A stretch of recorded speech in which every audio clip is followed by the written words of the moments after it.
The new year always brought a sense of fresh beginnings, but this time it arrived with an unsettling surprise. My doorbell rang, piercing the quiet of my small, cozy home. Expecting maybe a neighbor or a late courier, I casually swung the door open. My heart plummeted into my stomach. There, on my doorstep, stood two figures from my past I never wished to see again, my sister Claire and my ex-husband Ethan. Claire, with her ever-present smug smile, looked almost triumphant standing next to Ethan. Ethan's presence was like a reopened wound, his expression a mix of arrogance and false pity. 3 years had passed since I last saw them, and here they were, as if they'd never shattered my world. "Why are you here?" My voice was a shaky whisper, betraying my shock. Claire's laughter was like nails on a chalkboard. "Oh, look, Ethan, she's speechless. What's wrong, Anna? Not happy to see your dear sister and loving ex-husband?" Ethan leaned against the doorframe, his gaze scanning the room behind me. "Yeah, Anna, we just thought we'd pay a visit, see how the old place is holding up without us." I clenched my fists, fighting the urge to slam the door in their faces. "This is no longer your place, Ethan, and you, Claire, have no business here either." Their smirks only widened at my attempt to stand ground. Ethan's next words were like a slap. "You know, Anna, I really regret ever tying myself to you. What a waste of my best years." Claire chimed in, her voice dripping with mock sympathy. "Poor Anna, always the underachiever, even in marriage." Their cruel words stung, but before I could muster a response, a voice from behind startled us all. "Who's at the door, Anna?" It was my father, George, whom I wasn't expecting until later that evening. His unexpected presence threw Claire and Ethan off balance. The smirks faded from their faces as they awkwardly shifted their stance. "Dad, you're back early," I managed to say, my voice laced with relief. George's eyes narrowed as he took in the scene before him. "Claire? Ethan? What in the world are you two doing here?" Their composure crumbled, the confident facade melting away under my father's stern gaze. For a moment there was silence, a tense air hanging between us. It was broken only by Claire's hesitant voice. We just wanted to wish Anna a happy new year." George's disbelief was palpable. "Really? After years of silence, you suddenly remember family ties on New Year's Day?" His tone was icy, hinting at unspoken anger and disappointment. Ethan cleared his throat, attempting to regain his composure. "Well, we also had some news to share, but maybe this isn't the right time." I knew there was more to their visit than just New Year's greetings. Their unexpected arrival, the smug looks, the veiled insults, it was all too familiar. The same old pattern of deceit and manipulation. But this time, I wasn't the same person they had left behind. As they awkwardly excused themselves, promising to return another time, I closed the door with a mixture of relief and dread. Their return could mean only one thing. Trouble was brewing once again. And this time, I had to be ready. After Claire and Ethan left, the house felt oppressively silent. My father, George, sat across from me, his brow furrowed in concern. "Anna, what was that all about? Why are they back?" I sighed, feeling the weight of years of suppressed memories. "I don't know, Dad, but with Claire and Ethan, it's never without a reason." George nodded, his expression darkening. "I remember how things ended, how they betrayed you. You don't owe them anything, Anna." I appreciated his support, but there was a part of the story that even he didn't fully understand, the depth of Claire's manipulation and deceit. It went back to our childhood, a time that should have been filled with innocent memories but was instead marked by Claire's selfishness. "Dad, do you remember my 10th birthday? The porcelain doll Grandma gave me?" I asked, my voice tinged with sadness. George's face softened. "Of course, you loved that doll." I nodded, the memory vivid in my mind. "Claire broke it on purpose, but she cried and told Mom it was an accident, that I was the one who knocked it over." George looked surprised. "I never knew that. Your mother always said it was an accident." "That was just the beginning," I continued, the old wounds reopening. "She always played the innocent, and I was the one who got blamed. She knew exactly how to manipulate everyone around her."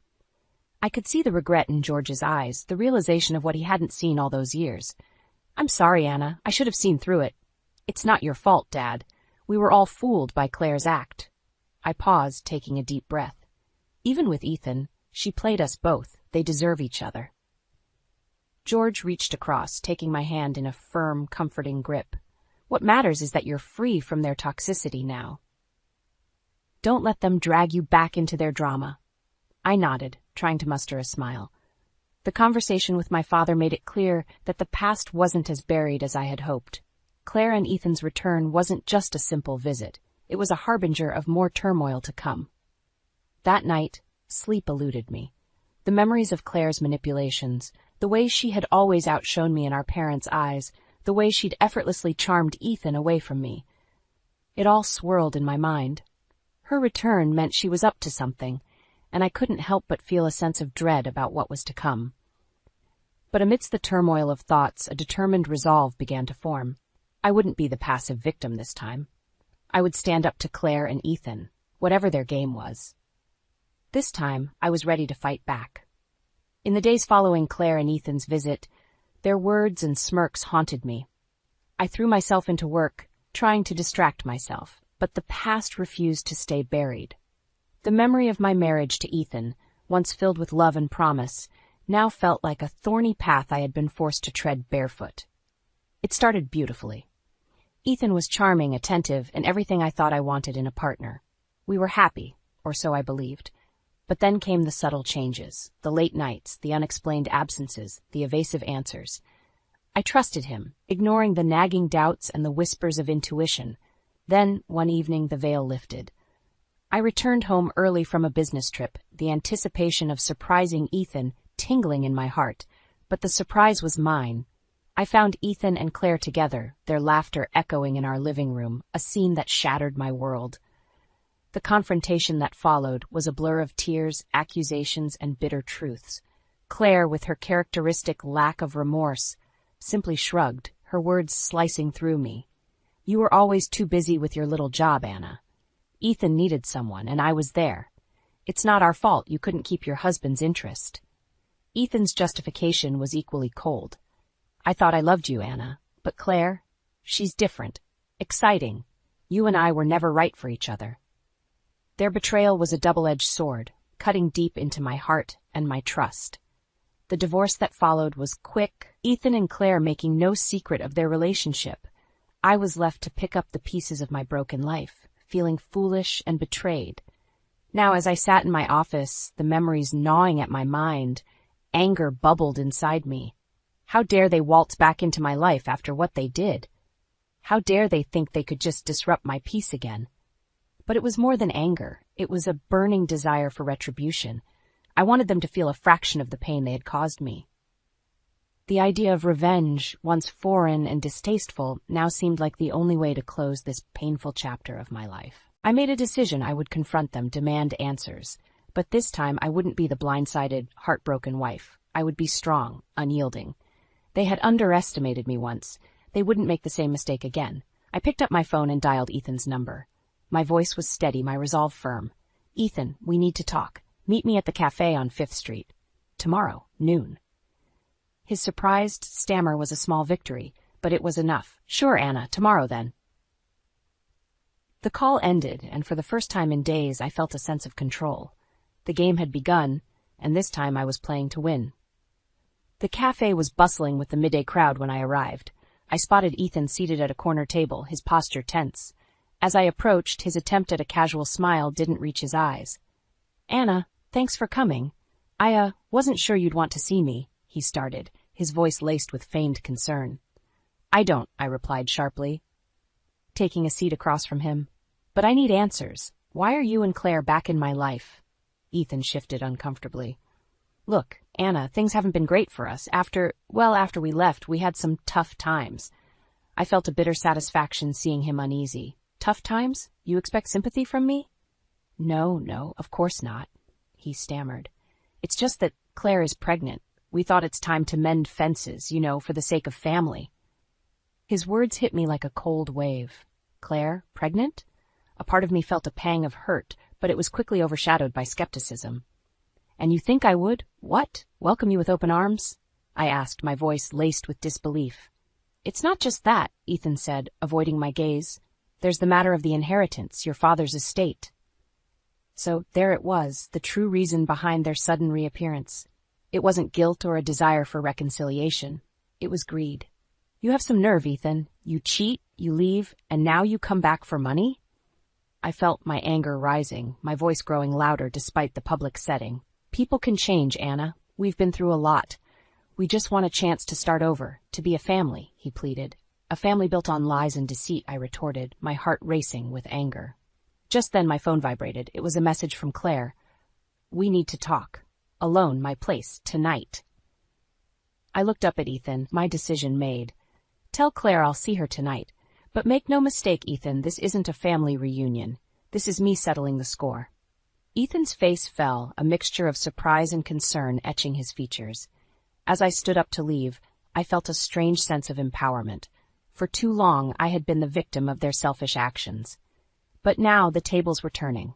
I walked out of the cafe, leaving Ethan behind, my mind racing with possibilities. Tonight's meeting with Claire would be more than just a confrontation. It would be the beginning of my revenge, a chance to reclaim my dignity, and make them regret ever crossing me. After leaving Ethan at the cafe, a mix of emotions swirled within me.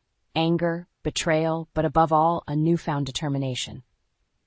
As I drove home, my mind raced with plans for the evening's confrontation with Claire.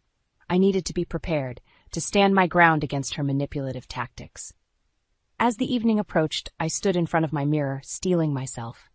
The reflection showed a woman changed by adversity, no longer the naive girl who once fell for Ethan's charm or got overshadowed by Claire's deceit. Tonight I was facing my past, ready to confront and overcome it. Claire's house was a stark contrast to mine, lavish, ostentatious, a testament to her and Ethan's superficial values. I knocked on the door, my heart pounding but my resolve firm. The door swung open and there she stood, Claire as poised and arrogant as ever. Anna, come in. I'm glad you could make it. Her tone was condescending, as if she was doing me a favor by allowing me into her home. I stepped inside, my eyes scanning the extravagant decor.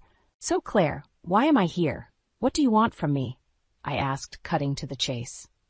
Claire led me to the living room, her movements graceful yet calculated. I wanted to talk to you, sister to sister. It's been too long, and with the baby coming, I thought it's time we bury the hatchet. I almost laughed at her audacity. Bury the hatchet? After you stole my husband and now come back for my father's inheritance? Claire's expression hardened for a moment before she regained her composure. Anna, let's be practical. Ethan and I need financial stability for our child. Your father's estate can help with that. Her blatant greed was repulsive. You expect me to just hand over what's rightfully mine, after everything you've done? It's not just about the money, Anna, Claire said, her voice dripping with false sincerity. It's about family. We're still sisters, after all. I stared at her, incredulous. You lost the right to call me sister the moment you betrayed me. There was a silence, a tension that hung heavily between us. Then Claire's facade cracked, her true nature surfacing. Fine. If you're going to be selfish about it, then let's talk legalities. You know Dad's will favors the first grandchild. My baby will ensure Ethan and I get the inheritance. Her words hit me like a physical blow. This was her game, to use her pregnancy as leverage, to manipulate our father's will in her favor. You're unbelievable, Claire. You think you can just manipulate everyone and everything to your liking. But not this time. I won't let you. My voice was firm, unyielding. Claire smirked, a cold, calculating look in her eyes. We'll see, Anna. We'll see how long you can keep up this righteous act. I turned to leave, my mind reeling from Claire's callousness. As I drove away from her house, a plan began to form in my mind. Claire and Ethan were playing a dangerous game, but now I knew the rules. It was time for them to learn that I was no longer the passive player in their twisted game.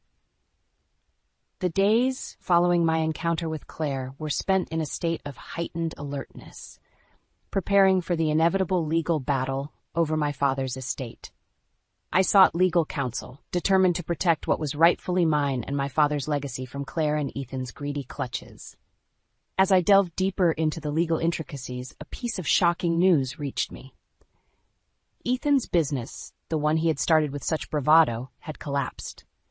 They were drowning in debt, their lavish lifestyle unsustainable. This revelation shed new light on their sudden reappearance and desperation for the inheritance. I met with my lawyer, a sharp-witted woman named Miss Harper, to discuss our strategy. They're cornered financially and legally, she said, scanning the documents. Your sister's claim about the will favoring the first grandchild doesn't stand on solid legal ground. We can fight this. Her confidence was reassuring, but I knew Claire and Ethan wouldn't give up easily. They were like cornered animals, unpredictable and dangerous. My resolve was tested sooner than expected. One evening, as I returned home from work, I found Claire waiting on my doorstep, her expression a mix of defiance and desperation. "Anna, we need to talk," she said, her voice uncharacteristically shaky. I eyed her warily. "I have nothing to say to you, Claire. This matter is now in the hands of lawyers." She stepped forward, blocking my path. "Please, Anna, I'm not pregnant. It was a lie, a stupid plan Ethan and I concocted to sway Dad's will in our favor." Her confession, though shocking, didn't surprise me. It was just another deceit in their long list of manipulations. "So, all this time you've been lying. What now, Claire? Ready to admit defeat?" I asked, my voice cold. Claire's eyes welled up with tears, but they didn't move me. "I don't know what to do. Ethan's business is ruined. We're losing everything. I need your help, Anna." Her plea for help after all the pain she had caused was almost laughable. "You want my help? After everything you've done? You really are delusional." She grabbed my arm, desperation in her grasp. "Please, Anna, I'm your sister. Remember how we used to be before all this?" I pulled away, her touch repulsive to me. "The sister I knew died the moment you betrayed me. You made your choice, Claire. Now live with it." Leaving Claire standing alone, I entered my house, closing the door on her and our shared past. The sense of finality was liberating. I was no longer bound by the chains of our toxic relationship. That night, as I sat alone in the quiet of my living room, I realized that this was more than just a battle for inheritance. It was a fight for my own liberation, a chance to finally close the chapter on Claire and Ethan's treachery and move on with my life. The following weeks were a whirlwind of legal proceedings and tense negotiations. Claire and Ethan's desperation became more evident as their financial woes escalated. Despite this, I remained steadfast, bolstered by Miss Harper's expertise and my own newfound strength. Then came the day of the decisive court hearing. The courtroom was cold and sterile, a stark contrast to the heated emotions simmering beneath the surface. Ethan and Claire sat together, a facade of unity, but the strain was evident in their haggard appearances. As the proceedings began, Miss Harper was methodical and precise, dismantling each of Claire and Ethan's arguments with legal acumen. Claire's lie about her pregnancy was exposed, further weakening their position. I watched Claire as the reality of her situation dawned on her. The confident, manipulative sister I once knew was gone, replaced by a shell of her former self, consumed by the consequences of her actions. During a recess, Claire approached me, a plea in her eyes. "Anna, please. I know I don't deserve your mercy, but we're ruined. We have nothing." Her words, once capable of swaying me, now fell on deaf ears. "You brought this on yourselves, Claire. You chose greed and deceit. Now you must face the results." The final judgment was a resounding victory for me. The judge ruled in my favor, ensuring that the inheritance remained rightfully mine. Claire and Ethan left the courtroom defeated, their schemes reduced to ashes. But as I walked out, a sense of closure filled me. This wasn't just a legal victory. It was a personal triumph over the ghosts of my past. Claire and Ethan's downfall was the karmic justice they deserved. But for me, it was a liberation from the chains of betrayal and hurt. In the days that followed, I focused on rebuilding my life, free from the shadows of Claire and Ethan. The wound they left would always be a part of me, but it no longer defined me. I had emerged stronger, more resilient, and with a clearer understanding of who I was and what I stood for. And so, as I sat in my garden one evening, watching the sunset, I realized that true victory wasn't in revenge or the suffering of those who wronged me. It was in the peace and strength I found within myself, the ability to move forward, and the promise of new beginnings.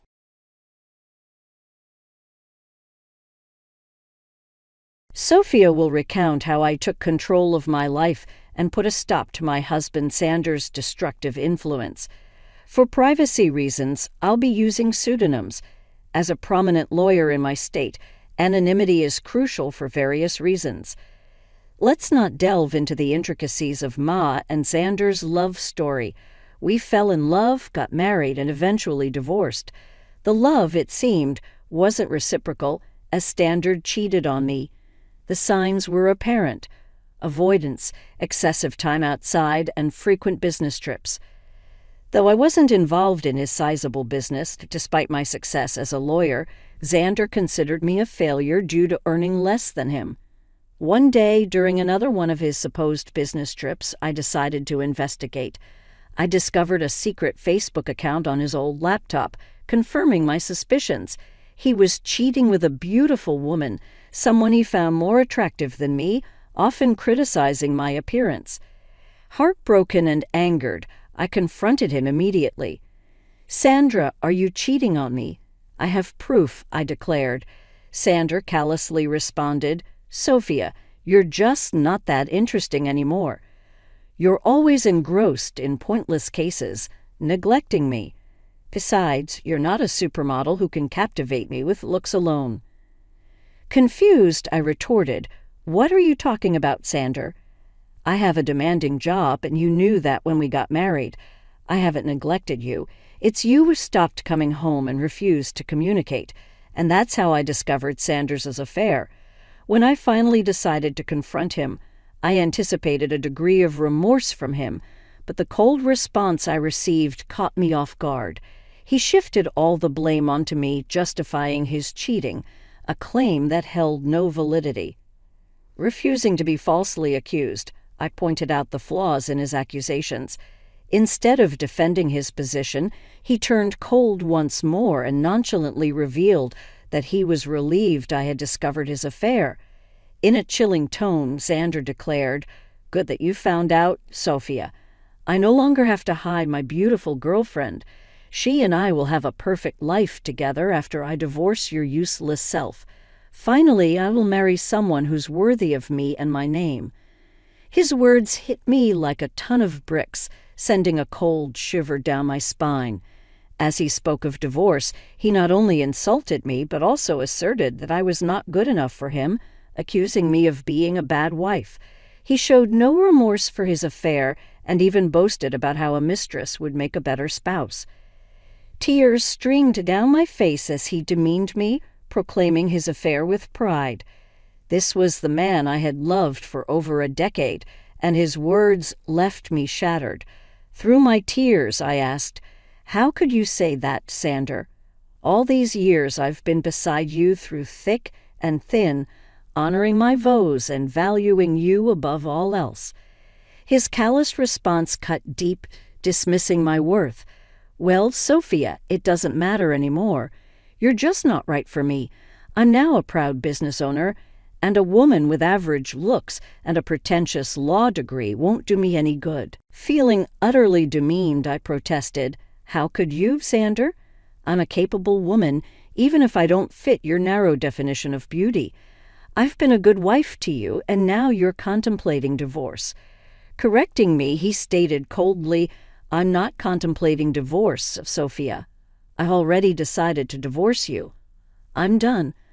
I don't want to be with you anymore. I will file soon and have already hired a great lawyer. You better move out before I come home. I don't want to see your ugly face anymore." A few hours after Sander hung up on me, he sent the divorce papers through a friend who looked at me sympathetically. I numbly accepted the papers, shut the door, and cried miserably, letting the reality of my wasted years with a horrible man sink in. However, I decided I wouldn't let this break me. I was a strong woman who would take control of her life and teach Sander a lesson. When Sander's friend delivered the papers, he mentioned that Sander had talked about drawing out the divorce. Initially puzzled, it dawned on me that we had a prenup. Sander had insisted that I was entitled to half of his business if he cheated, something I had overlooked in my emotional turmoil. It made sense why Sander wanted to prolong the divorce. He hoped I would give up my rightful share. Determined not to let go of what was rightfully mine, I immediately called his lawyer and set up an appointment. Within 2 days, I moved out of Sander's house and into my childhood home, which was in my name. I texted Sander that I had already moved my belongings, asserting, "I took my ugly face and body out of your Dan house." Sander responded, boasting about his lawyer's reputation, but I calmly warned him, "I won't give you my business, that's for sure. For now you will stay away from me." Determined to uphold the prenup, I was ready to face whatever challenges lay ahead. "I don't want to talk to you. You can only speak to me through my lawyers now, and I expect you to empty my house." Xander's words ignited a surge of boiling rage within me. It's astonishing how anger and hatred can fuel one's determination when faced with such utter contempt. My mind cleared, and I couldn't help but almost laugh at Xander's ignorance. He had no clue who he was up against, doubtful that his lawyer, Jake, knew either. I arranged a meeting with him at a cafe. Upon seeing me, Jake began to visibly tremble, only calming down upon recognizing me. He seemed confident, but not enough. Jake was a decent lawyer, but he hadn't anticipated facing off against someone like me. Xander never considered me influential, so Jake was utterly unprepared for our encounter. Jake appeared nervous and his hands shook, but I refrained from further intimidation. He wasn't to blame for my predicament. "Hello, Jake. Nice to see you here," I greeted, noticing his surprise. "If you have any doubts, let me clear them for you. Yes, I am the wife." "Ma'am, I'm so sorry. I wasn't expecting you to show up," Jake stammered, flustered by my presence. "The surnames don't match because I got married after I received my law degree. I used my maiden name for official purposes," I explained. "Ah, I see," Jake muttered, visibly uncomfortable. "So I'm guessing you want to drag out this case. That's what my client has told me." "Your client has been misleading you, Jake. He's the one who wants to prolong this case. Isn't that what he told you?" I confronted him directly, knowing my reputation as a lawyer spoke volumes. Jake squirmed under my scrutiny, accustomed to asking the right questions. I didn't mince words. "You don't have to answer that, Jake. I've known Xander for over a decade. I married that idiot, for God's sake. I know what goes through his thick head," I said, concerned for Jake's predicament. I decided to enlighten him.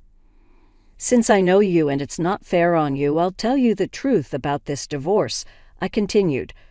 "What do you mean, ma'am?" Jake inquired, clearly taken aback. "Did my dear husband mention to you that he cheated on me?" I asked pointedly, watching Jake's expression for confirmation. His reaction spoke volumes, confirming my suspicions once again, and Jake was caught off guard by my revelation. "I won't lie to you guys. It did sting and hurt my ego to admit to my colleague that I have been cheated on. It's not a pleasant experience. However, I knew better than to betray my emotions, no matter how humiliated I felt. I still had the upper hand, and I was well aware of that," I explained. Jay, on the other hand, didn't know. He said, "Oh no, I don't think my client has told me about that.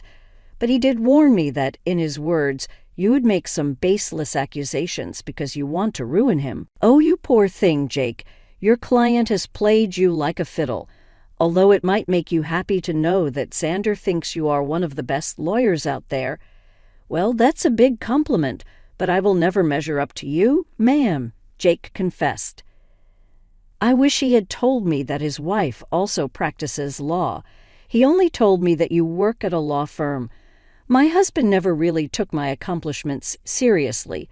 He had a habit of undermining my work and influence. It was foolish of me to stay with him this long.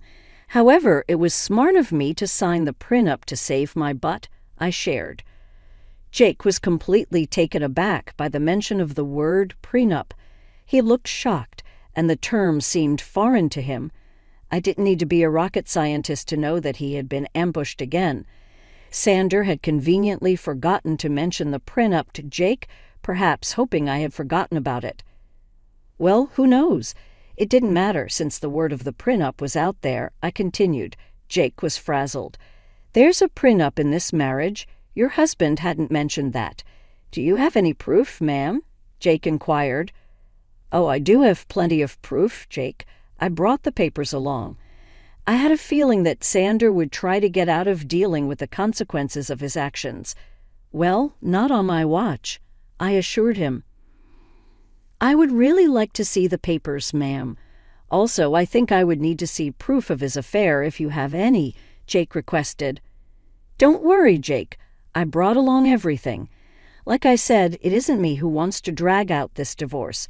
The sooner it happens, the better it is for me, I replied. I handed over all the evidence to Jake, from messages to pictures and documents. I had all the proof right in my handbag, casually giving them to Jake, knowing that the case would always go in my favor.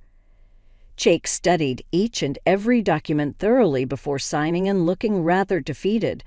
He then looked at me and said, I see that you have solid proof of everything, ma'am. I had no idea about all of these things. I figured that out, Jake.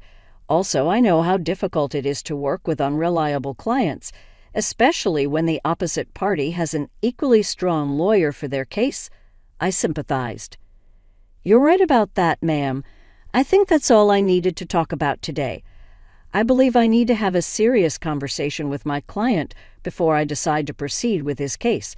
I'm sure someone will contact you soon, although I can't say that it will be me, Jake concluded. I thanked him for his time and proceeded to walk out of the cafe. I went straight to work and started to prepare my own documents for the divorce. All the lingering sadness was gone. Now there was this rage within me that was driving me to make sure Xander suffered for what he had done, and I knew he had no way out of this mess he had created. It took Xander one day to get back to me. He called me on my number despite telling me not to contact him directly. It was funny, but not surprising. I knew he would find himself in this situation. When I answered his call, he sounded very pissed off. What the hell did you say to my lawyer, Sophia? He demanded. My, look who's calling after telling me to stay away. Now what happened with your lawyer, Xander? Stop playing around, Sophia. Tell me what you told him that made him quit today. Your lawyer quit today. How sad, Xander. I guess you should have been upfront about your situation and who they would be fighting against. You don't know what you're saying. You are a freaking nobody. I won't let you take away my family business, Xander exclaimed.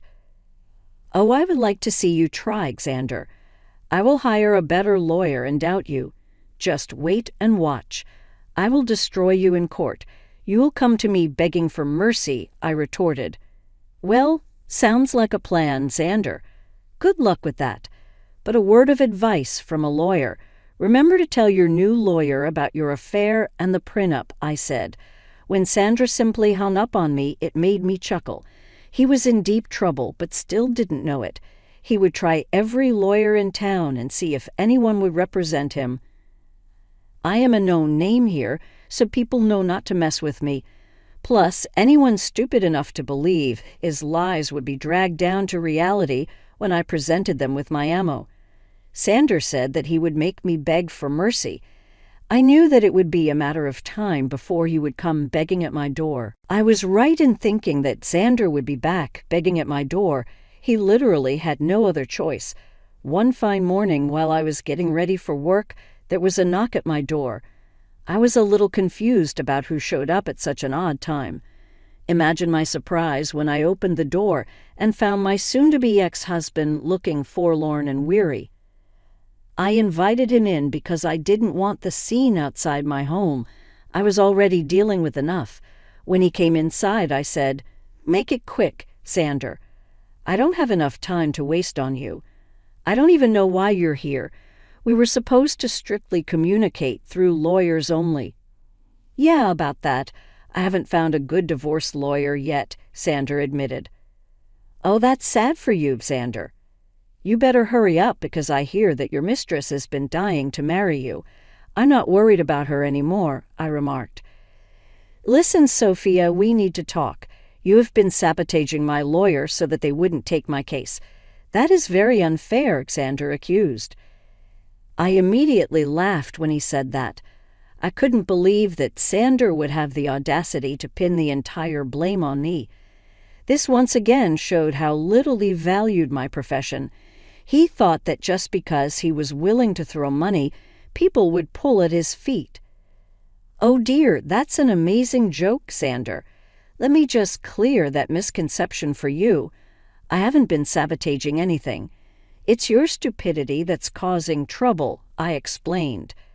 I don't understand. What did I even do? Xander questioned. Should I remind you how you lied to your lawyers about the affair and the prenup? That is enough to make them look like fools in court. Do you think lawyers would jump at representing unreliable clients like you? Besides, I will admit that my name will make a lot of people walk away.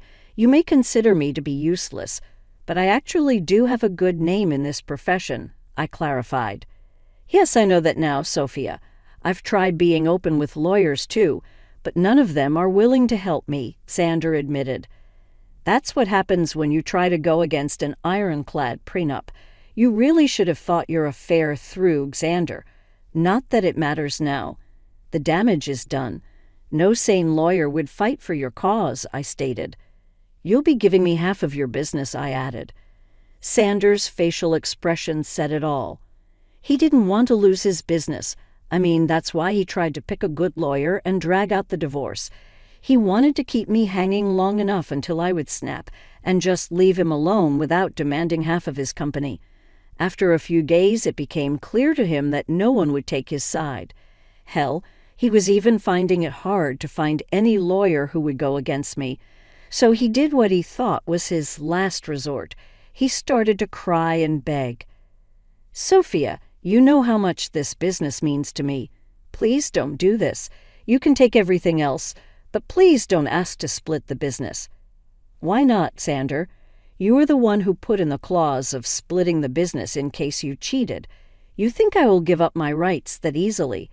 I deserve it after the betrayal you threw in my face. It was all a mistake, Sophia, believe me. I have actually put my relationship on hold because I know what a big mistake it was. Maybe, just maybe, we can give this marriage a try. I can say for sure that this hurdle will only make us stronger, Xander pleaded. Sanders's words made me laugh out loud again. The audacity of this man was unmatched by anyone I knew.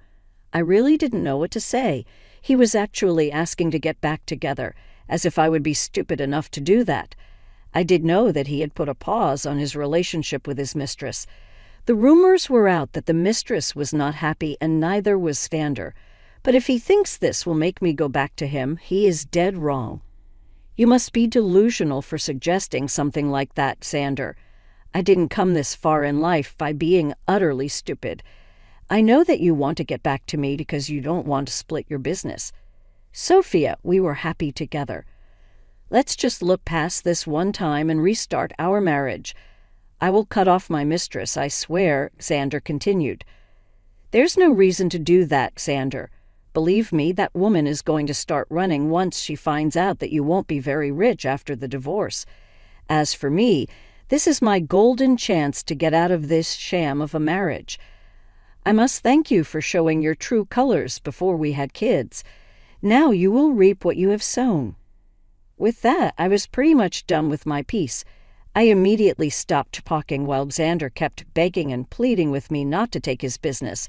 It was a rather pathetic scene, but it didn't move me at all. Instead, it made me think of the times I went to bed crying because of this piece of exploitative man I called my husband. Seeing Xander in a vulnerable place only gave me satisfaction and completed my revenge. Now I simply needed a clean break to start fresh. Well, I definitely got more than what I had bargained for. Karma hit Xander hard and fast. He tried for weeks to change my mind and make me come back home. I turned a blind eye to everything simply because I wasn't interested in his drama. I was ready to move on. Since he had filed for divorce already, I hired someone from my firm to represent me. I'm not a divorce lawyer, so I couldn't do it myself. Besides, I wanted as minimal interaction with him as possible. After a month of trying to change my mind, he was forced to get a lawyer and ask for a clean break. He knew that if I took the case to court, he would only face humiliation and ultimately waste money on lawyers appointed by the court. So he receded and asked for a mutual split. The prenup made it super easy for me to get the divorce. Of course, I had plenty of proof to show everyone that Xander cheated. As per the prenup, he was supposed to give up half of his business to me. He wasn't happy, but there was no way out, so he signed over half of it to me. We did give him an offer to buy me out, but he had no money. Now, why would a big business owner like Xander have no money, you ask? Well, he had spent it all on his mistress, who is now not taking his calls or texts. I guess she figured out that he won't be rich anymore. But now no one is willing to date her because they know what a gold digger she is. What goes around comes around, I guess.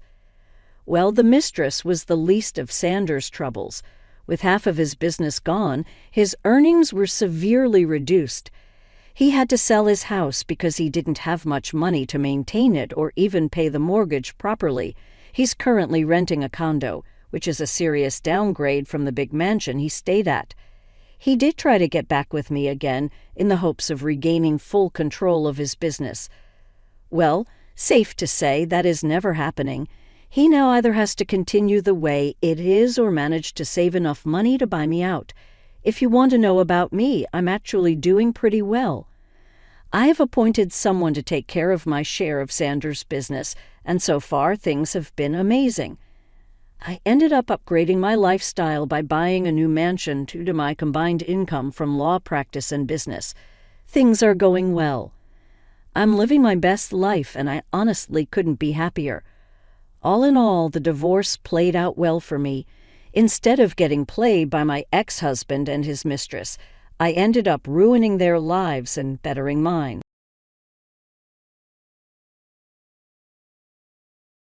I'm such a great father for buying our daughter a house. You can leave if you disagree. After all, once you've given me the money, I don't need you anymore. Those were the arrogant words of my husband, who made the unilateral decision to buy a high-rise condo with my money. But it turns out he had a shocking plan in mind. As soon as I heard it, I retaliated without a second thought. I went to my room and brought out our divorce papers. The look on my husband's face was priceless when he saw the divorce papers. I suppose he never imagined I'd have them ready to go. But the real counterattack was just beginning. I couldn't help but smirk. My name is Lily Johnson.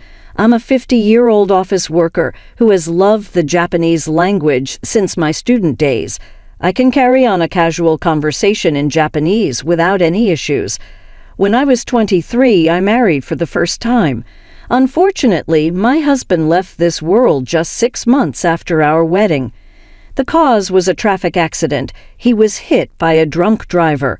Back then, I couldn't accept the harsh reality and lived my days with a gloomy face. I received $500,000 in life insurance money after my husband's death, but no amount of money could bring him back.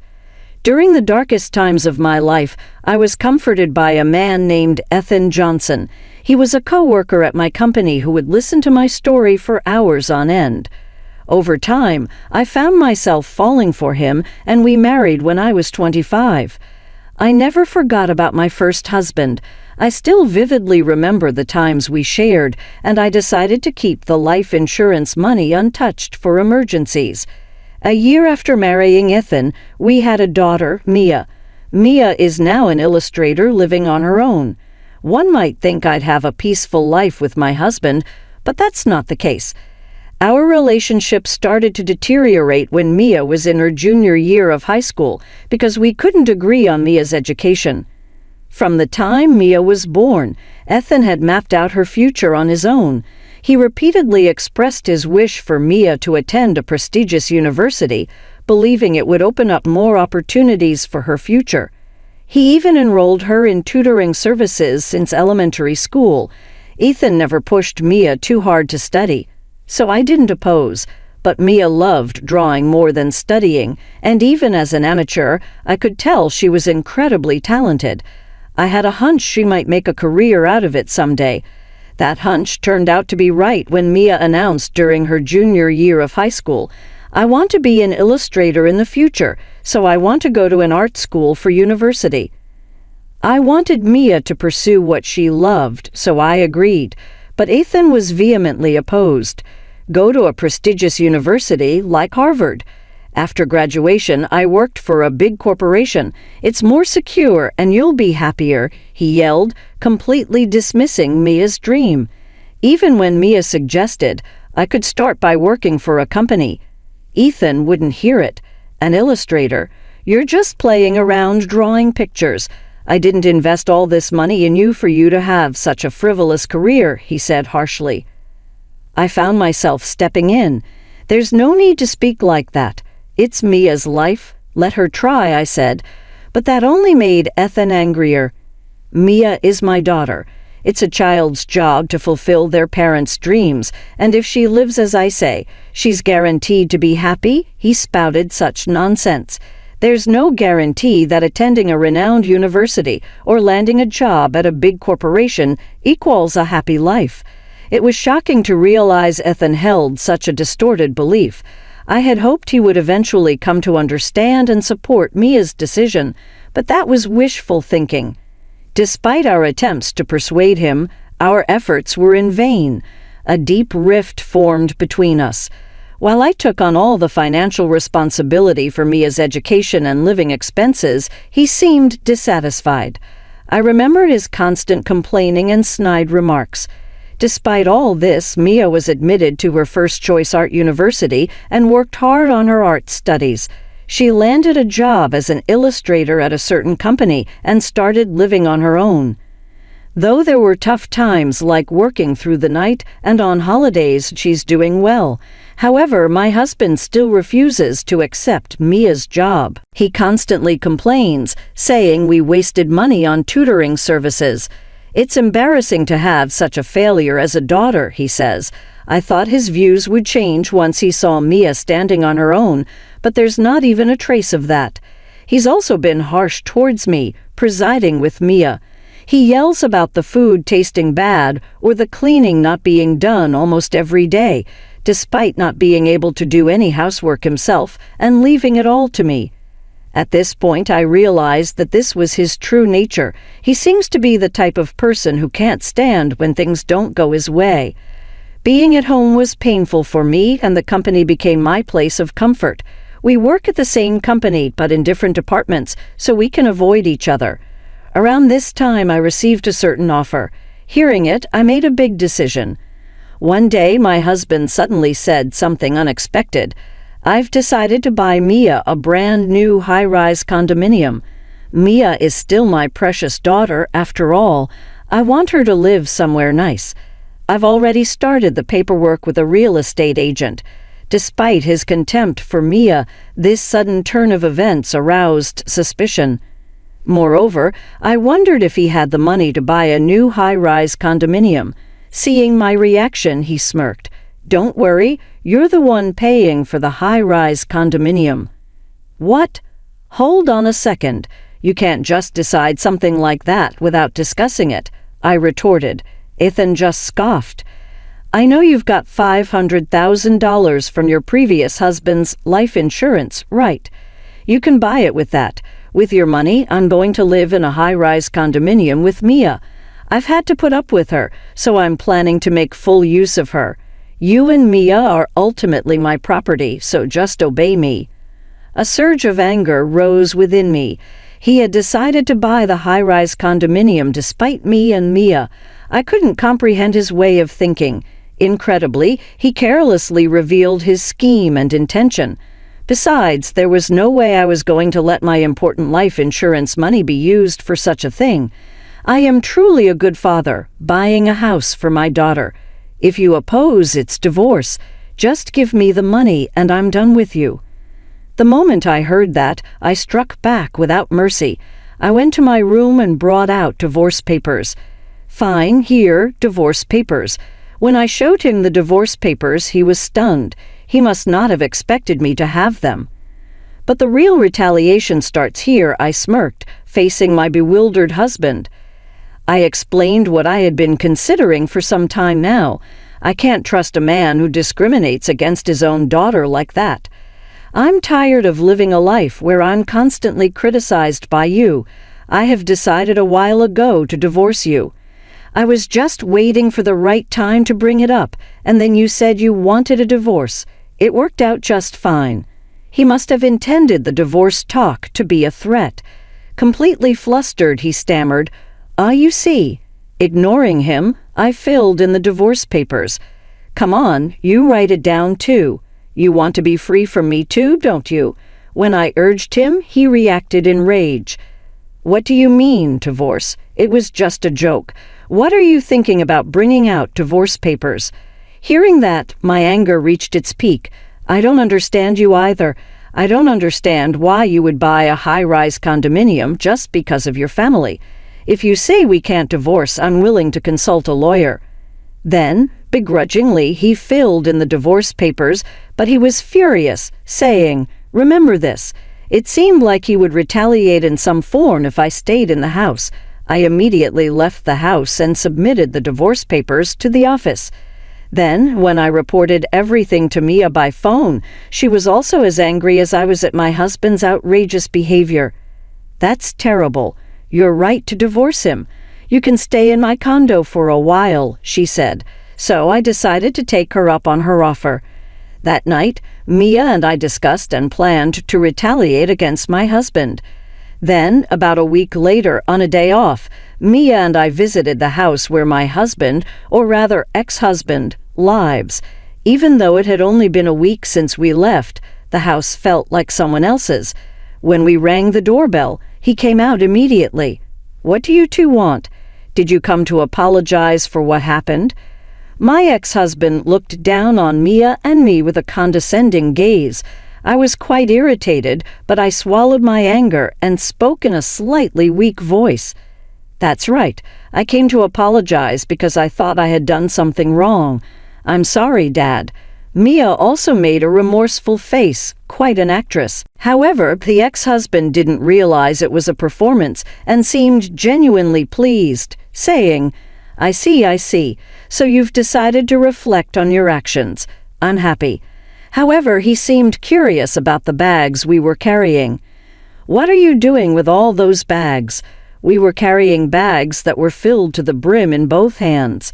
The bags were tied up so you couldn't see inside. I took a stack of $10,000 bills from one of the bags. By the way, this was real money. "I thought it was wrong what I did to you, so I decided to give you my late husband's life insurance money. You can live in a high-rise condominium with Mia. With this money, there's $500,000. Can you put it in the safe?" The ex-husband was entranced by the $10,000 stack of bills. "Sure, please put it in the safe," he said, easily letting Mia and me into the house, even though it had only been a week since we left. The house was littered with laundry and garbage. Come to think of it, the ex-husband was very bad at tidying up and doing housework. Imagining that he must be having a hard time living alone, I couldn't help but smile. Mia and I stuffed the contents of the bags into the safe. However, we put the $10,000 we showed him back in the bag, not in the safe. Fortunately, he wasn't watching us as he went to the kitchen, saying, "I'll make some tea." When I returned to Mia's condo, I packed my bags and went out again. I was going to set out on my own to a new place. "Take care, Mom." Mia saw me off with a smile. "I'll contact you when I settle down." "Take care of yourself, Mia." I left Mia's condo with a smile on my face. 2 days later, I was asleep in my new home when I received a call from my ex-husband. "Hey, what happened to the $500,000? There's nothing but garbage in the safe." As I burst into laughter, I thought to myself, he really took a while to figure it out. Huh? My ex-husband had fallen neatly into my trap. The majority of what was in those bags was simply scrap paper. I had rolled up unwanted newspapers and filled the bags. I told them that each bag contained $500,000, but that was a lie to gain his trust. I did prepare $10,000 in real cash from the bank. That money was immediately returned to my account, so I had nothing in hand. If he had asked to see the contents of the bags, I was ready to show him. Scoffing at the absurdity of the situation, but he was fooled by just the sight of the $10,000 and didn't suspect a thing. Until now, you've treated Mia and me horribly. I think it's fair to return the favor. If you want to hold a grudge, hold it against your past self, not me. When I said that, he responded desperately, I understand I was wrong. Can we live together again? I can't afford the high-rise condo, and I can't manage the housework. My place has turned into a trash heap. Taken aback by his self-centered plea, I retorted, I'm not your ATM or your housemaid. You're an adult, figure it out. Besides, I'm in Japan now. I can't come back to you. That's right, I was now living in Tokyo, Japan. This wasn't a mere overseas trip. I received an offer to work abroad from my company and decided to take it up. I've always wanted to work overseas, and I love studying Japanese. The offer that came before our divorce was this opportunity to work overseas. Once I heard about it, I decided to divorce him and live overseas. I could live my dream and get away from my ex-husband. It was killing two birds with one stone. I had told Mia but kept it from my ex, who was clearly taken aback. So that's why I haven't seen you at work recently. Why didn't you tell me? Why should I? We're in different departments and we're strangers now. Oh, by the way, Mia has something she wants to say to you. Tomorrow we'll call you at 8 p.m. using a messaging app. All right. Is Mia going to live with me? We'll see. Wait until tomorrow. I said that and hung up, but I knew what Mia was going to talk about. I was looking forward to seeing his reaction as I drifted off to sleep. The next morning, I had to get up fairly early due to the time difference, but it couldn't be helped. I started up a messaging app and video called my ex and Mia. Mia started expressing her feelings to her father right away. I loved you when I was a kid, Dad. I respected you as a parent and loved you from the bottom of my heart. Ethan looked pleased to hear that, but Mia's speech didn't stop there. But that's all in the past. You outright denied my career path, right? That's when I realized your true nature. You just wanted to control me, and there's no love in that. I hate you now, and I don't want to see you again. This call is our final contact. Upon hearing that, my ex seemed to be on the verge of tears. Don't say such things. I had expected him to get angry, but this reaction was surprising. Maybe he assumed Mia would love him no matter what, but Mia's harsh words continued. This is how I really feel, Dad. You need to reflect on how you hurt Mom all this time. Also, I moved out, so there's no point in going to the apartment where I used to live. Don't use detectives or anything to forcefully find out my new address. That's all I wanted to say. I also told him something I had forgotten to mention earlier.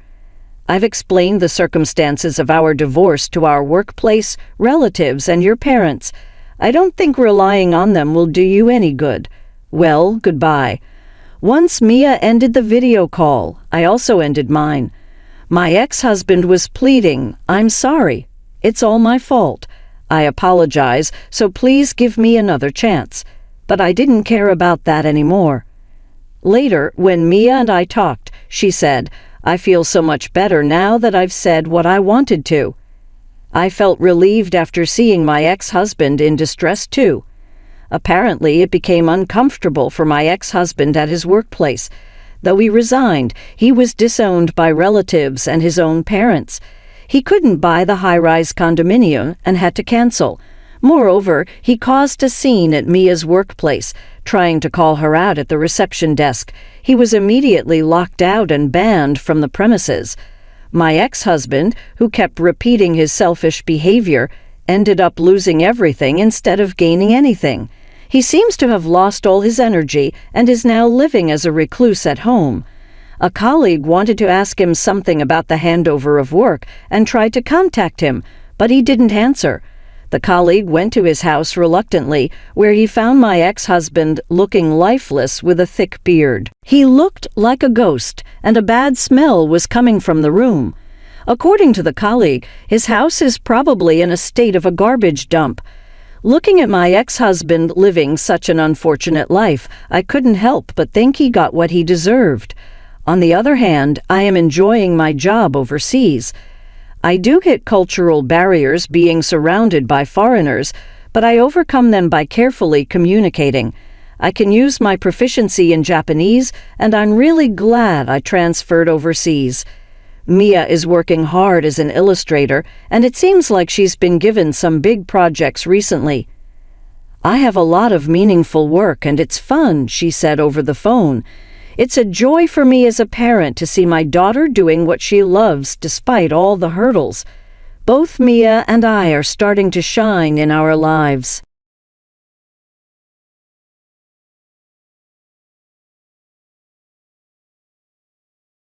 After my brother got married and left the house, I've been living with my mother, and it's been just the two of us. I've been frustrated by my mother's attitude, but I'm thankful for how she raised me, so I can't just ignore her. I never imagined she would push me away like that. I've supported her financially so much, yet she kicked me out of the house, and it was my brother and his wife who made this happen. I will never forgive them for what they did. I will definitely get back at them twice as hard. My name is Emily, and I am 25 years old this year. My father passed away a few years ago, and my brother Tom, who is 10 years older than me, left the house after getting married. So now I live with my mother. To tell you the truth, I really didn't like living with my mother. As soon as I started working, my mother quit her part-time job and became lazy at home. Furthermore, she treated me as if I were her maid. Emily, isn't dinner ready yet? Hey, I'm out of money for this month. Give me an extra $200. Clean my room while I'm out today, and so on. The list of what she'd say to me is just endless. Some might think that if I'm this unhappy, I should just live on my own.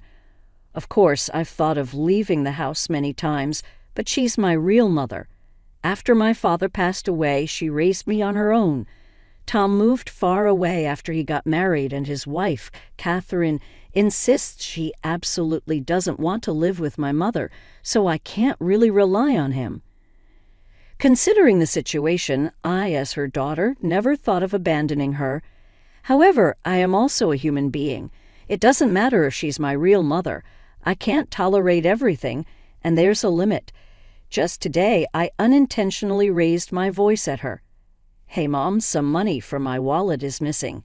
Did you take it again? What an awful thing to say.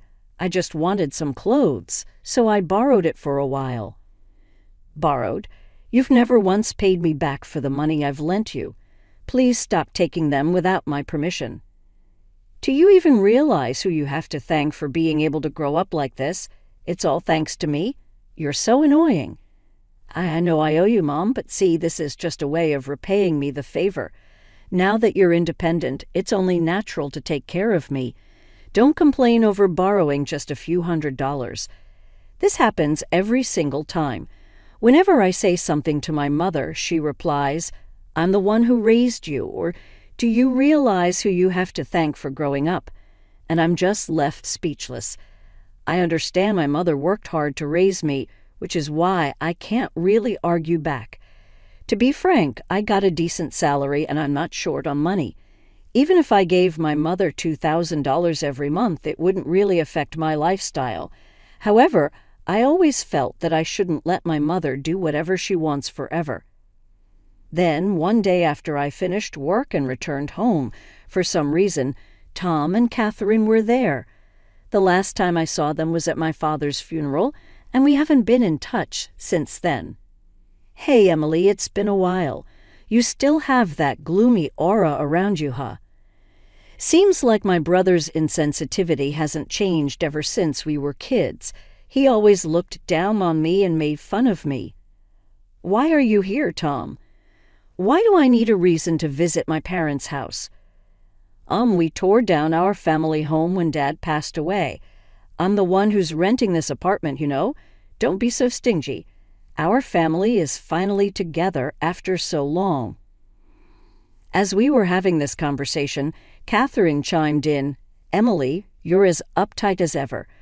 With that kind of attitude, you'll never get married. Catherine, Tom's wife, would say such things without feeling guilty at all. It's obvious from her comment, and just like Tom, Catherine is also insensitive. I've always disliked the two of them. So after eating dinner alone, I retreated to my room. My mother, probably happy to see Tom after so long, kept chatting away with a smile on her face. It seemed like the three of them occasionally gossiped about me. Since that day, for some reason, Tom and Catherine started visiting my place more frequently. And there's another thing that bothered me. Do they think that this is their home? They are way too relaxed in my apartment. Hey, Tom, what's the deal? This is my place. You know, what about your job? You're so annoying. What does it have to do with you? I'm here because I'm concerned about Mom and I want to visit her often. You never reached out once since our father's funeral. There's none of your business. Speaking of which, I'm hungry. Cook something and do it quick. What's with this guy, seriously? This is my place, isn't it? Why are they lounging around as if they own the place? I want to eat a delicious cake. Emily, buy me one. Upon Catherine's request, even my mother joins in from work today, right? So you're free. Hurry up and go buy it for us, you lazy girl. Catherine, who used to detest my mother and avoided living with her, suddenly seems to be getting along very well with her recently. As for Tom, he's projecting they survive of I'm the eldest son and Catherine's the eldest son's wife, so it's natural for us to be concerned about Mom. Seeing how they act, the two are definitely planning for something. I'm not sure what it is yet, but I'm certain it's not good. Several days passed and then the scheme of Tom and Catherine finally became clear. Emily, I've reached my limit living with you. I've decided to end this life with you. What? I was doing some house chores on my day off when my mother suddenly said this. What do you mean by that exactly? What I said. I can't stand living with someone as slow, lazy, and unattractive as you anymore. What are you talking about? Don't you get it? I've made up my mind. I'm going to live with Tom and Catherine. You're going to live with Tom and Catherine. I was so shocked by this unexpected statement from my mother that I repeated what she said without realizing. The couple who always hated the idea of living with my mother now wants to live with her. What on earth is happening? Just then, Tom and Catherine conveniently arrived. Tom, what's going on? You never reached out to us before, and you always said you'd never live with Mom, right? What is that a problem? It's only natural for the eldest son to live with his own mother, isn't it? Tom, looking down on me with a sense of superiority, said this. Don't tell me that you have some sort of problem if you can't live with Mom. No, that's not what I'm saying. But then it's fine for Mom to live with us, right? Are you serious? Even Catherine was so against living together. Why the sudden change? You're so annoying anyway. Mom's decided to live with us. We don't need you anymore. Just leave. Wait, leave. After all this time when he left everything about Mom up to me, I can't help but feel disgusted with my brother who always speaks so arrogantly. However, it became clear that Tom and Catherine were up to something no good. Although my mother always has a sharp tongue, she is still the only precious parent I have. Besides, I wouldn't want to get involved in any trouble later on. I decided to warn my mother. Mom, isn't it obvious that something's going on? After all, Tom and his wife never once contacted us before. What are you talking about? If anyone's acting strange, it's you. Isn't it? Huh, Mom? Those who just leech off their parents should just leave. The moment she said that, any affection I had left for my mother vanished instantly. After all the support I've given in taking care of her, how dare she say something like that to her own daughter, who has been supporting her all these years? But this is the only time they can make fun of me like this, you know. After a week, they'll experience hell, so they better enjoy this moment. I started planning my revenge on them. Then I'll leave right now, I declared firmly to my brother, his wife, and my mother. The three of them began to chat, smirking at each other. Emily, you're finally leaving the house. Mom, you must be so happy. I truly am. Now I can live with Tom and Catherine. I'm on top of the world. From now on, I'll be the one taking care of Mom. Thank you, Tom. I'm also happy that I can live with my beloved mother-in-law from now on. "Oh, thank you too, Catherine." The three of them continued their frivolous conversation. To be honest, I was struggling not to laugh at that moment, but I can't let them think that I have any leeway to execute my revenge perfectly. It's best to lay low for now. From that day on, my brother and his wife seemed to be constantly in my apartment. As for me, it's as if I'm invisible to them, or rather, they treated me as if I never existed in the first place. However, this was advantageous for me, because I wasn't bothered at all while preparing to move out a week later. It was my moving day. The moment he opened his mouth, Tom said, "This today is the day we part ways, Emily. We'll be taking care of Mom from now on, so you can live without any worries." "Thank you. I'm leaving Mom in your hands," I replied. Okay, after flying so casually, Tom seemed somewhat unsatisfied with my response. Then my mother approached. "I hope you get married soon, Emily. It'd be a shame to remain single for the rest of your life, wouldn't it? You know, the whole society would call a person like you a loser." Now, to my mother's words, Tom and his wife snickered. I responded calmly, "That's true. From now on, I've decided to live just for myself. I mean, I no longer have to take care of you now, right? Just stop talking and get out. I never asked you to look after me. I was going to leave quickly anyway." "Oh, seems like they're here. I heard the doorbell ring, so I headed to the entrance. It was the movers from the moving company I had scheduled for today. After having them carry out all the belongings from my room, I pointed to the living room and told the movers, "Oh, and please move all the appliances and furniture in these rooms too." Huh! The dumbfounded voices of the three harmonized perfectly. They were completely confused at what was happening. That TV, the fridge, the microwave. Oh, and this cleaning robot too. Also, the sofa, dining table, and the bed. "Please move everything," I instructed. Then my mother began to argue. What are you thinking? Stop this immediately." "What do you mean? Am I doing something strange?" "Don't play dumb. Taking all the appliances and furniture from this house. Have you lost your mind?" At this, my brother, whose face was as red as a tomato, approached me aggressively. "Yo, listen to Mom. How do you expect us to live without any furniture or appliances? You have no right to take everything. Leave everything here and just go." My mother and brother were squawking in front of me. Thinking I shouldn't waste any more time, I clarified the situation to the two. "Hey, are you getting the wrong idea or something? Everything in this apartment, including the apartment itself and all its appliances and furniture, are all mine. You know this is Mom's place, right? Don't mess with me. All the furniture and appliances were bought using the inheritance from Dad, weren't they? I knew it. He's just an idiot. As I had anticipated, he misunderstood and believed that my mother was financing everything in my apartment. He assumed that she had received a lot of inheritance from my father and had cleverly convinced them to live with her." "Tom, aren't you misunderstanding something? I bought everything in here. I've been giving Mom a monthly support of $2,000, you know. Thus, losses. You just want to live with Mom, don't you? Someday I'll inherit Dad's inheritance." "Huh. What are you talking about? Mom used up all of Dad's inheritance a long time ago." Tom nervously glanced at our mother. She was looking down, her face pale. "Mom, please explain. You told us you bought all the appliances in here," Tom demanded.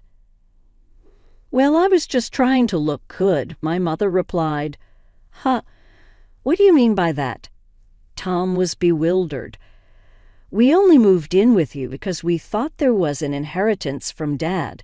If there's no inheritance, what's the point of living together?" Tom's wife interjected. "Wait, what are you saying? Didn't you say you'd take care of me because you're the eldest son?" my brother questioned. "I was just trying to be nice. I lied so that we can live together," Tom confessed. Upon learning that there was no remaining inheritance, Tom was furious, and my mother was deeply shaken by the realization that the kindness shown by Tom and his wife was all fake. What a hopeless family, huh? I thought.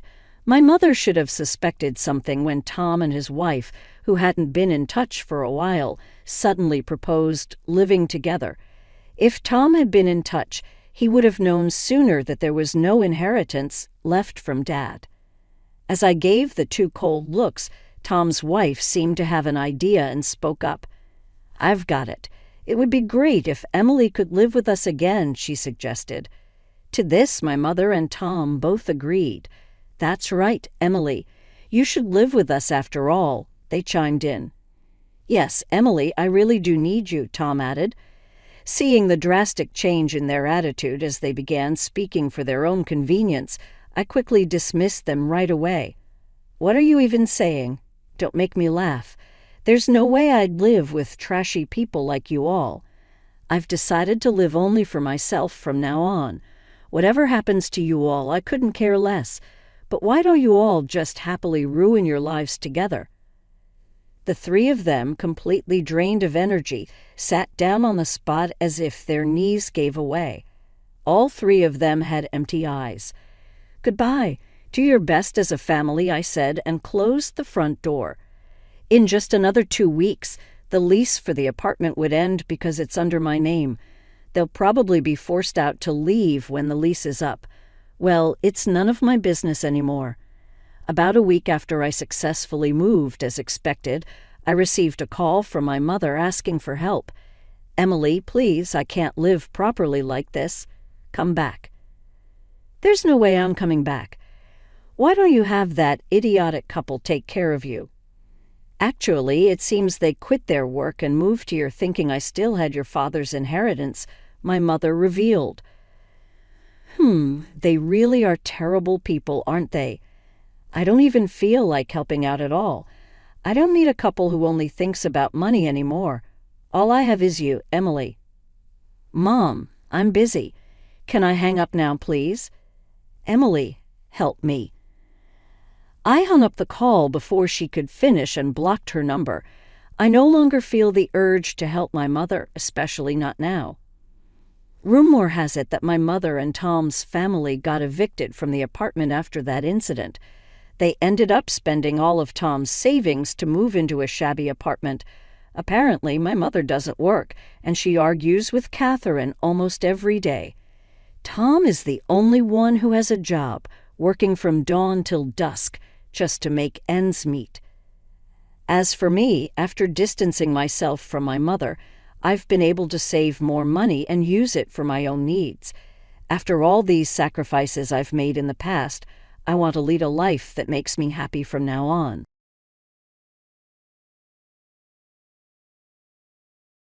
I'm Christina, 25 years old, and I'm mostly to myself, even though I have a job or study. My family might think I don't because I don't talk about it much, especially my brother. How did I end up like this? Well, it all goes back to my time in middle school when I started feeling like I couldn't trust people. It's not just one thing that caused it, but mostly because I felt ignored. I guess people didn't find me interesting because I was always into machines. I've always enjoyed messing around with computers, and I was pretty good at it, which helped out at home. But then my school grades dropped because I spent more time with computers than with friends, and my parents got worried. When I finished elementary school, my parents started telling me off, saying, "Stop spending so much time with those machines." During middle school, as my parents kept scolding me, I started feeling like I shouldn't pursue my interests. So whenever I had free time from school, I'd hide in my room to avoid my parents, cutting off contact with the outside world. This made more people think I was strange or risky, and I started feeling isolated, even at school. The only person who supported me was my brother, Keith. He always knew how to cheer me up and keep me going. With his help, I finished school, but I didn't go to high school. Instead, I did computer jobs from home. When I was about 16, I got a part-time job, and with the money I earned, I bought old computers to take apart and rebuild from scratch, just the way I liked. My hobby became a business opportunity, and by the time I hit 20, I was making and selling computers. Soon, I started my own business offering affordable computers and became quite well known. By the time I turned 25, I'd made a decent amount of money. I even started contributing $2,500 to my parents' household each month and still had money left over. Even though I tried explaining my job to my parents, they didn't get it. After a few arguments, they decided that as long as I could support myself, they didn't mind what I did. This meant they stopped interfering and I could live as I pleased at home.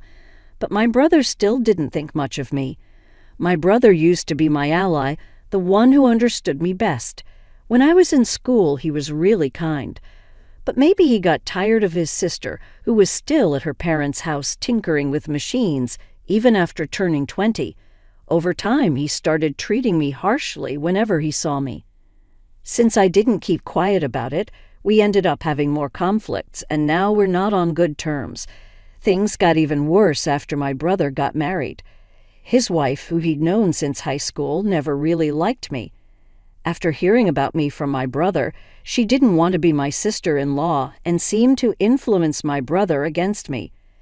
Because of this ongoing situation, I became known as the troublemaker at home. Even though I stayed in my room most of the time, I felt my heart breaking from all the hostility directed at me, which was different from my parents' concerned words. Suddenly, my parents' home, once a cozy sanctuary despite the criticisms, turned into a hostile environment. I no longer felt comfortable there, and it seemed like my parents were being swayed against me while my allies disappeared. Even though I had my own income and contributed to the household expenses, my brother and sister-in-law, who didn't understand my work, saw me as a burden. They started talking about kicking me out and taking over the house. Feeling disconnected from my brother and his plans, I figured leaving wouldn't make much of a difference. Once I found a new place, I wouldn't have to contribute to household expenses anymore, which meant I could save that money instead. It was kind of a silver lining. As I was thinking about moving out, my brother brought up the topic of inheritance out of the blue. He seemed to think that our parents' financial comfort, despite my lack of a traditional job, was due to their wealth. So when the idea of me leaving came up, he suggested, since we'll be taking care of Mom and Dad, we should inherit their assets. You should give up your share of the inheritance. But the truth was, the reason our parents could enjoy their lives without working was because I was covering their living expenses. I didn't think they could manage without that money, but my brother saw me as nothing but a burden. Despite feeling like leaving was the best option, I decided to ask one more time, out of kindness, "Are you really okay with me leaving?" I asked my brother. He just laughed and said, "We'd be happy if you left already." It became clear once again how little he understood. I felt sorry for him and his wife, which made me even more determined to leave. A few days later, I was still in my room, and my brother and sister-in-law were relentless in their efforts to get me out. They kept knocking on my door, convinced Mom to stop cooking for me, and even told me to do my own laundry. But these were all things I'd have to do if I lived alone anyway. I wasn't going to just sit back and let them take my place away from me without a fight. Sure, I wasn't happy about it, but I wasn't about to accept it either. I was being unfairly pushed out, and I wasn't going to take it lying down. After all, I was skilled with machines, something my brother seemed to forget. He didn't realize the power I had with a computer at my disposal. I wasn't the type to quietly obey orders and leave. My brother's marriage with me as the reclusive sister was the only chance for our parents to have a grandchild. They were so focused on that they didn't see how wrong it was for me to leave.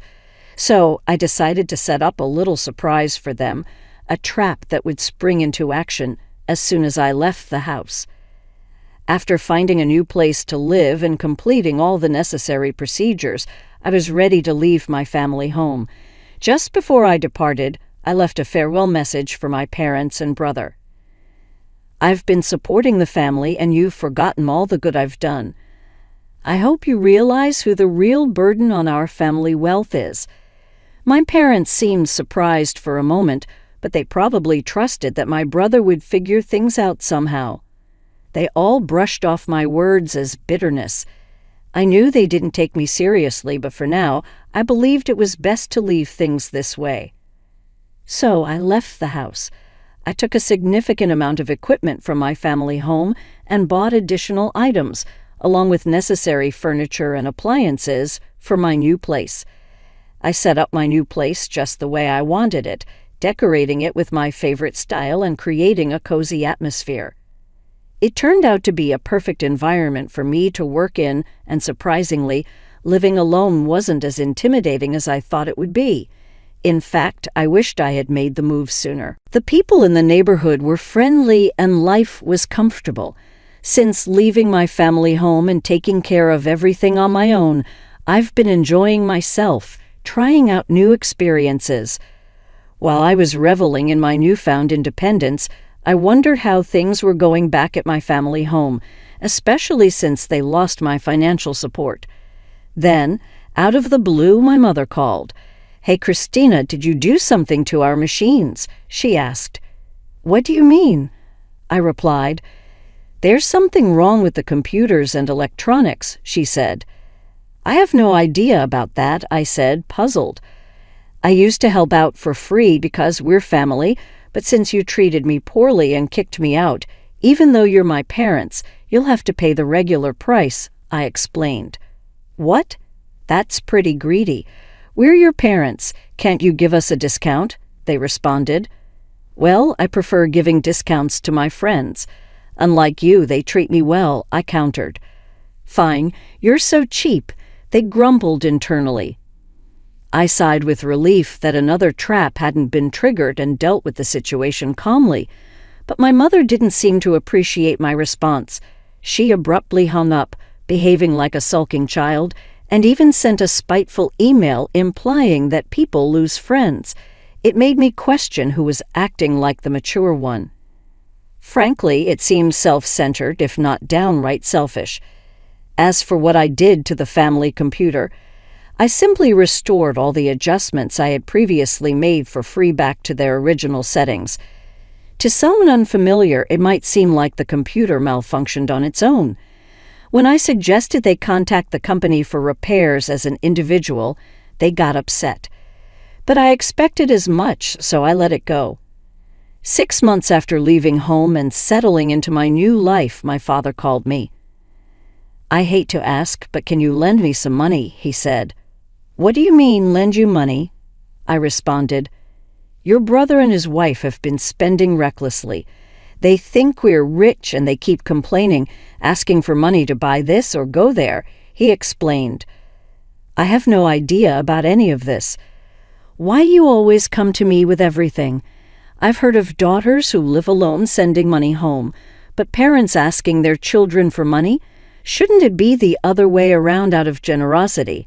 I questioned. "It's not that simple," he replied. "Well, even $500 would help," he added. "I'm not giving you anything. I won't lend you money either.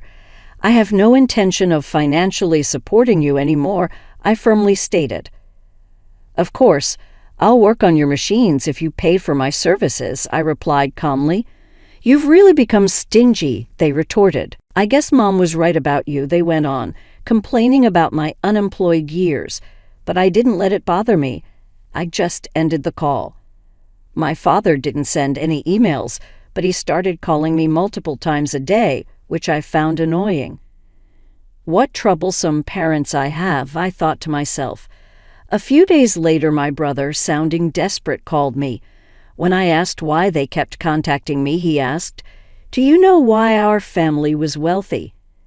It seemed like he suspected their financial situation had worsened since I moved out, but it was too late. My current home was my sanctuary. My work and life were all centered around this house, and I had no intention of leaving it again. Could it be that our family's wealth came from the $2,500 I was contributing each month? I pondered. I didn't have to give that much, but I felt grateful for my upbringing, so I willingly contributed more. But now, why would I continue supporting a home that kicked me out? It didn't make sense, right? So that's when Mom and Dad's finances took a hit, my brother realized. "I'm sorry, but even if you asked me to come back, I have no intention of doing so," I replied firmly. "I understand now that what happened was wrong. I'm sorry, but it's too late for apologies. I have no plans to have any involvement with you in the future. Please don't call me anymore," I said. "Hey, wait," my brother protested, but I ended the call. When I left home, I made a vow never to be drawn back into their drama. Forgiving them wasn't something I could do easily. I decided to cancel my cell phone contract to avoid the constant calls. 5 years have passed since then, and I've moved on. I got married and started a new chapter in my life. My partner is in the same line of work as me, so he understands my lifestyle and helps out with household chores. Although I thought about reaching out to my parents since they're family, I felt it was too late. I hadn't made any attempts to reconnect. However, my husband expressed an interest in meeting my parents and learning about their current situation to gain insight. I hired a detective to investigate. What we discovered was shocking. My parents, desperate to maintain their lifestyle and keep my brother and his wife tied to the family home, had accrued a mountain of debt from various lenders with no hope of repayment. The debt continued to grow with accumulating interest, leaving them in a dire situation. The debt for my parents alone exceeded $100,000, and their house had been used as collateral. Now, where our family home once stood, there is only an empty lot. Although I felt a twinge of sadness due to my sentimental attachment to our family home, I realized that moving on was the best decision for me. I couldn't help but think that my parents were facing the consequences of their actions. I decided to look into my brother's current situation. It appeared that my brother had suggested a divorce due to his wife's extravagant spending habits, but she vehemently opposed the idea. They were now embroiled in a drawn-out divorce lawsuit, which was draining both their time and finances. His wife had hired a lawyer and was resisting the divorce, refusing to let go of my brother, leaving them at an impasse. Despite rumors, my brother and his wife hadn't yet had children. To confirm, I sent the detective to the hospital where they were being treated. It turned out my brother was indeed infertile, nearly incapable of producing sperm, making natural conception highly unlikely. My parents, who had pinned their hopes on having grandchildren from my brother and his wife, were disappointed and ended their cohabitation. The family home had to be sold to settle the debt, marking the sad state of my family. This distressing reality became apparent after a cursory investigation. It was evident that engaging with them in this condition wouldn't be beneficial for me or my husband. Now I have a loving husband, 4 children, and a dog. We've purchased a spacious home and are living the life my family once dreamed of. If they were aware of our situation, they might try to exploit it, which I couldn't bear. As soon as I learned about this, I went to the local office and arranged for my personal information to be accessible only through formal disclosure requests. I made a conscious effort to keep my distance from them and asked my husband not to engage with them regarding our marriage. Although he seemed disappointed at first, after explaining the situation, he understood and hasn't brought it up since. I hope that once things settle down at my family home and a time for reconciliation arrives, I can rebuild a relationship with my parents and brother.